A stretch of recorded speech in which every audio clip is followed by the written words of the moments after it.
So hi guys, welcome to my YouTube channel. Guys, आज के इस वीडियो में हम बात करेंगे कि बोर्ड परीक्षा 2023 में 95% कैसे लाए। ठीक है, अगर आपको समझ में नहीं आ रहा है कहाँ से शुरू करें, क्या करें, कब पढ़ें, किस टाइम से पढ़ें, कब कौन सा सब्जेक्ट पढ़ें, तो ये वीडियो आपके लिए है। ठीक है, लेकिन अगर आप सोच रहे हो बोर्ड एग्जाम 2023 में 95% लाने के लिए, ठीक है, तो ये वीडियो आपके लिए नहीं है।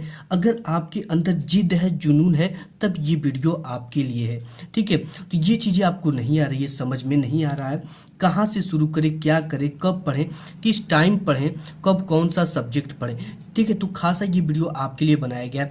देखो, सबसे पहले एक कुछ चीज़ों से हम जान लेते हैं कि नथिंग इज इम्पॉसिबल। ठीक है, यानी कि दुनिया में कोई चीज़ इम्पॉसिबल नहीं है, क्योंकि इम्पॉसिबल खुद कहता है। देखो, इम्पॉसिबल क्या कहता है? आई एम पॉसिबल, यानी कि मैं पॉसिबल हूँ, लेकिन आप इसे पॉसिबल करते नहीं हो।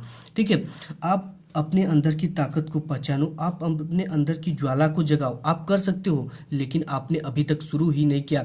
अपने लिए नहीं तो अपने माता पिता के लिए, जो आपसे बहुत सारे सपनों को संजोए रखे, उनके लिए एक पल सोचो और आपसे पढ़ना शुरू कर दो। तो गाइस, ये तो कुछ रहे। इसको आपको क्या करना है कि सुबह में आपको 4 बजे उठ ही जाना है। ठीक है, क्योंकि एक साल जो है ना, अगर आप 10th में हो या 12th में, ये वीडियो दोनों के लिए है। तो अगर गाइस आप बोर्ड के छात्र हो तो आपको 4 बजे डेली उठना है, क्योंकि जो रिजल्ट आएगा वो आप पूरा जीवन भर रखोगे और पूरे लोगों को दिखाओगे। ठीक है, तो आपको रिजल्ट दिखाने में कहीं शर्म ना आए, इसलिए आपको 4 बजे डेली उठना है और 4 से 6 बजे तक आपको पढ़ना है। अब आपको समझ में नहीं आ रहा कि कौन सा सब्जेक्ट 4 से 6 बजे तक पढ़े। ठीक है, तो 4 से 6 बजे आपका दिमाग काफ़ी ज़्यादा आराम किया होता है और चीज़ें काफ़ी ज़्यादा याद होती है अच्छी तरह से। ठीक है, तो आपको कुछ लर्निंग सब्जेक्ट लेने हैं, उसको याद करना। जैसे इंग्लिश हो गया, ठीक है, उसको याद कर सकते हो। हिंदी हो गया, उसको पढ़ सकते हो। ये आपके फिजिक्स हो गए, सोशल साइंस, इसके बहुविकल्पी प्रश्न आप पढ़ सकते हो। ठीक है, और शाम में कौन से सब्जेक्ट पढ़ने? ठीक है, शाम में अगर 7 से 8 तक आप पढ़ते हो तो आपको साइंस पढ़नी है। ठीक है, और 9 से 10 में आपको क्या करना है? 9 से 10 में आपको मैथ पढ़ना है। अगर आपको नींद नहीं लगती, ठीक है, रात में मैथ पढ़ने का फायदा है कि आपको नींद नहीं लगेगी। अगर इसके अलावा और आपको समय मिलता है तो उसे सेल्फ स्टडी में लगा दें। ठीक है, और दिन में अगर आप खाली होते हो, जैसे संडे हो गया, चाहे कोई अन्य डेट हो गया, जिस दिन आप खाली होते हो तो उस दिन आपको दिन में क्या करना है? थ्योरी लगा लेना है, न्यूमेरिकल सॉल्व कर लेना है, लॉन्ग क्वेश्चन सॉल्व करना है, और मैथ के अगर क्वेश्चन समय मिलता है तो सॉल्व कर सकते हो। ठीक है, इसके बाद आप देखो टॉपर क्या करते हैं। सबसे मेन चीज़ है कि टॉपर कैसे बनता है, आप ही में से बनता है। वो भी एनसीईआरटी की बुक पढ़ता है, आप भी एनसीईआरटी की बुक पढ़ते हो। ठीक है, सेम टीचर पढ़ाते हैं, सेम पढ़ाई करता है, सेम 24 घंटे उसको भी मिलते हैं, आपको भी 24 घंटे मिलते हैं सेम। ठीक है, टॉपर क्या करता है? टॉपर देखो अपना एक सेल्फ नोट्स बनाता है। आपको नोट्स जरूर बनाना। देखो, नोट्स की क्या फ़ायदा है वो मैं आपको बताऊंगा। ठीक है, नोट्स में आपको कुछ इंपॉर्टेंट फार्मूले लिख लेने हैं, 60 क्वेश्चन लिख लेने हैं, डेरिवेशन इंपॉर्टेंट लिखने हैं, न्यूमेरिकल इंपॉर्टेंट लिखने, लॉन्ग क्वेश्चन इंपॉर्टेंट लिखने। ये देखो चीज़ें कौन करता है? ये चीज़ें एक टॉपर करता है। ठीक है, तो अगर आपको टॉपर बनना है तो ये चीज़ें करना ही करना पड़ेगा। अगर नहीं करोगे तो फिर आपको टॉपर नहीं बन पाओगे। ठीक है, क्योंकि ये जो चीज़ें नोट्स आप बनाओगे तो ये फ़ायदा कब देगा? ठीक है, ये फ़ायदा बोर्ड एग्जाम के समय देगा, जब आपके बोर्ड एग्जाम काफ़ी ज़्यादा नज़दीक हो जाते हैं। तो ये क्या रहेगा? आपके हाथ के द्वारा बनाई रहेगी, आपके शब्दों में बनाया गया नोट्स रहेगा, और आपके द्वारा अपने लैंग्वेज में, यानी चीज़ों को जल्दी समझ पाओगे आप। ठीक है, क्योंकि हाथ के आपके शब्दों में बनाया गया नोट्स, आप उसे एक बार देखोगे तो पूरा रिवीजन हो जाएगा। फिर आप एग्जाम नज़दीक आ जाएगा, मोटी सी बुक लेकर रिवीजन करोगे, तो ये इम्पॉसिबल है। ठीक है, तो एक अपना सेल्फ नोट्स यानी 60 नोट्स बनाओ, जिसमें important formula, 60 question, derivation, numerical long question, आप जो पढ़ते हो क्लास में, ठीक है, उसी को आकर उस जो आप बनाए हो साफ सुथरा नोट्स, उसी में नोट करो और देखो कि मुझे कितना याद है। तो ये चीज़ें टॉपर करता है। नेक्स्ट टॉपिक देख लेते हैं। टॉपिक है गाइस, लक्ष्य को निर्धारित करना। ठीक है, लक्ष्य निर्धारित करना बहुत ज़्यादा इंपॉर्टेंट है। आप लक्ष्य बनाओ तो 90-95% की बनाओ, क्योंकि अगर आप बहुत डिमोटिवेट होकर गिरते हो तो आपका 90 से कम नंबर ना आए। ठीक है, आप एक प्रतिज्ञा करो यार कि मैं बोर्ड परीक्षा में 95% लेकर आऊँगा, चाहे कुछ भी हो जाए, चाहे जितनी भी मेहनत करनी पड़े, मुझे 95% लाने से कोई रोक नहीं सकता। क्योंकि जब आप लक्ष्य बनाओगे ना, तभी उसके आप अनुरूप काम कर पाओगे, अदरवाइज उसके अनुरूप नहीं चलोगे। आप देखो, अगर एक ड्राइवर क्या करता है, एक बस को उसके एक लक्ष्य तक ले जाता है, अगर उसी बस को बिना ड्राइवर के छोड़ दिया जाए तो बताओ बस कितनी दूर तक जाएगी? कुछ दूर तक जाएगी, उसके बाद कहीं इधर उधर रुक जाएगी। ठीक है, तो आप एक लक्ष्य बना लो। इसके बाद जो नेक्स्ट पॉइंट है हमारा वो है, नेक्स्ट टॉपिक है कि स्कूल, कोचिंग, ऑनलाइन क्लासेस आप जो भी करते हो, ठीक है, स्कूल जाते हो, कोचिंग जाते हो, ऑनलाइन क्लास लेते हो, इनको क्या करना है, रेगुलर करना है। ठीक है, ये नहीं कि एक दिन ऑनलाइन क्लास ले लिए, फिर एक दिन यार कोचिंग में चले जाते, फिर एक दिन स्कूल में चले जाते, ऐसे नहीं करना। जो भी आप करो, स्कूल चाहे कोचिंग, ऑनलाइन क्लास है, उसको रेगुलर लो। ठीक है, क्योंकि रेगुलर लोगे तभी आपको फायदा करेगा। और अब कहाँ से शुरू करें, कहाँ से पढ़ें, कैसे पढ़ें, ये चीज़ें आपको बहुत ज़्यादा कन्फ्यूजन है। अब थोड़ी सी हम नज़र डालते हैं कि अगर आपके स्कूल में अवकल समीकरण चल रहा है, ठीक है, और स्कूल में, कोचिंग में समाकलन के अनुप्रयोग चल रहा है, और आप पाठ 1 पढ़ रहे हो, ठीक है, तो देखो अगर ऐसा करोगे आप तो न घर के होगे न घाट के। ठीक है, मतलब कि धोबी के कुत्ते हो जाओगे यहाँ पे, न घर के न घाट के।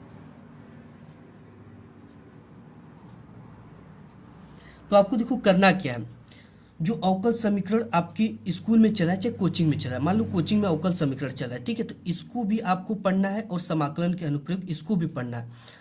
ठीक है, इसको लेकर चलना है, और आपको पार्ट 1 से शुरू नहीं करना। अगर ये चीज़ें आप करते हो तो ये गलत करते हो। ठीक है, अगर अवकल समीकरण कोचिंग में पढ़ाया जा रहा है, समाकलन के अनुप्रयोग स्कूल में पढ़ाया जा रहा है, तो आपको इसको भी पढ़ना है, इसको भी पढ़ना है। ठीक है, या तो इसमें से किसी एक को पढ़ना है, लेकिन अगर आप अपने से पार्ट 1 शुरू कर दोगे तो ये करोगे तो आप न घर के होगे न घाट के होगे।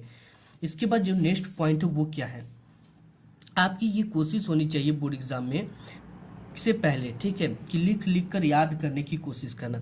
अगर आप याद करते हो तो आपको क्या करना है, लिख लिख कर याद करने की कोशिश करना।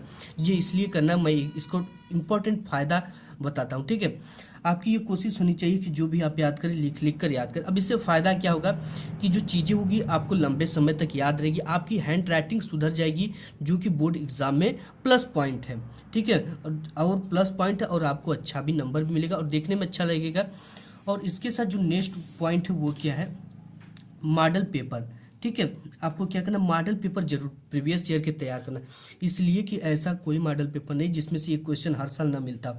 देखो मॉडल पेपर 5 साल पुराने प्रश्न पत्र आप उठा लीजिए, 5 साल के सेट है, ठीक है, उसको सॉल्व करिए। इससे फायदा क्या होगा, आपको ये आइडिया लगेगा कि किस तरह के प्रश्न आते हैं, कौन सा चैप्टर इंपॉर्टेंट है इस सब्जेक्ट का, और टाइम मैनेजमेंट मिलेगा कि किस क्वेश्चन पे कितना टाइम देना है, और कौन सी क्वेश्चन इंपॉर्टेंट उसको तैयार कर लेना है।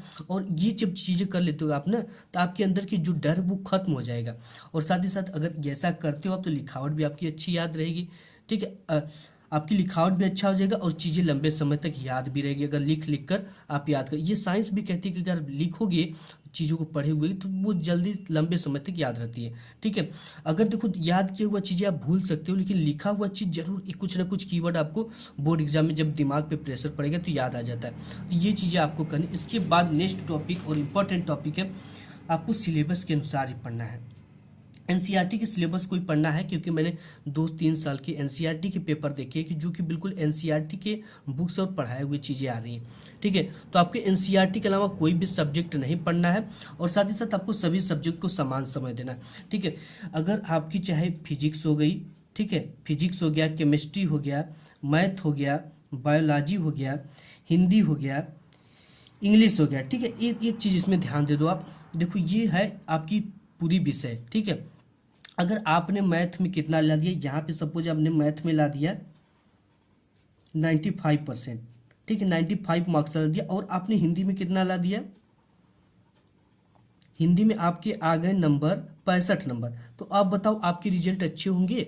आपके रिजल्ट कभी अच्छे नहीं होंगे। ठीक है, क्योंकि अगर इस मैथ में 95 है तो हिंदी में भी 90-92 नंबर होना चाहिए, तभी आपके रिजल्ट अच्छे होंगे। इसलिए मैं कहता हूँ कि किसी भी सब्जेक्ट को वीक मत समझो। आप फिजिक्स पढ़ते हो, केमिस्ट्री पढ़ते हो, मैथ पढ़ते हो, बायोलॉजी पढ़ते हो, हिंदी इंग्लिश सभी को समान समय दो। ठीक है, एक समान, क्योंकि 100 नंबर का आपका ये फिजिक्स भी है, हिंदी भी है, इंग्लिश भी है, टोटल कितने नंबर के, सभी 100 नंबर के, तो यानी सभी को क्या देना है, समान समय देना है। जैसे कोई सब्जेक्ट आपके स्ट्रांग हो गए, जैसे हिंदी हो गया, तो उसे पढ़ना है डेली, आधे घंटे पढ़िए, डेली पढ़िए, इंग्लिश को 1 घंटे पढ़िए लेकिन डेली पढ़िए, मैथ को 2 घंटे पढ़िए लेकिन डेली पढ़िए, फिजिक्स को 2 घंटे पढ़िए लेकिन डेली पढ़िए, केमिस्ट्री को 2 घंटे पढ़िए, डेली पढ़िए। तो गाइस ये अगर टॉपिक को फॉलो करते तो 101% बोर्ड एग्जाम 2023 में आप 95% ला दोगे। तो आज की वीडियो में बस इतना ही, मिलूंगा एक नेक्स्ट वीडियो में, तब तक के लिए